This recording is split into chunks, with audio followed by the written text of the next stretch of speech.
With new life, it begins in the dark. No, we spend the majority of our time seeing life from an external standpoint. That's outside of the womb. Unknowingly to most, this was considered our first birth, which is a natural birth. That is considered the birth of the flesh. But this and this alone also begins our exodus into life, or what others call the wilderness of the unknown. As we fumble and struggle to figure this out, giving up and or giving in becomes the fate of most people. It's a struggle within.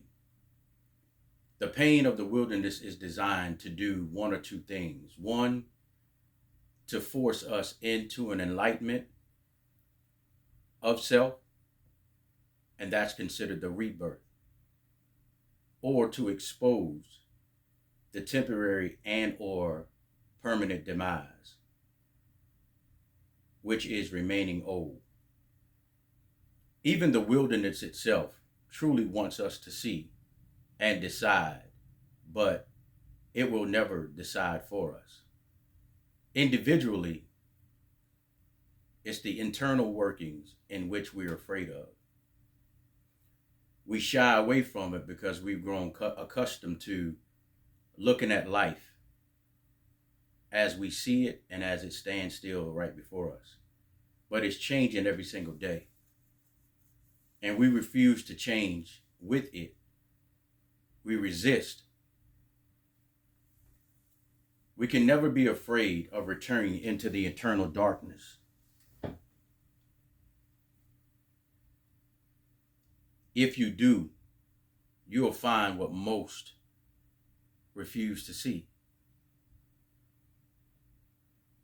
There's a gift in there, and there's a gift that only you can touch. If you allow too many or any other to touch it, it really won't mean as much. Take in careful consideration a life cycle of a child inside of the womb. Blind, not exposed to the elements, doesn't know what this world has to offer it, yet that baby will laugh and play and live life in the darkness of the internal. Never be afraid to return inside. The darkness is where it all begins. You've left once. You can most definitely return again.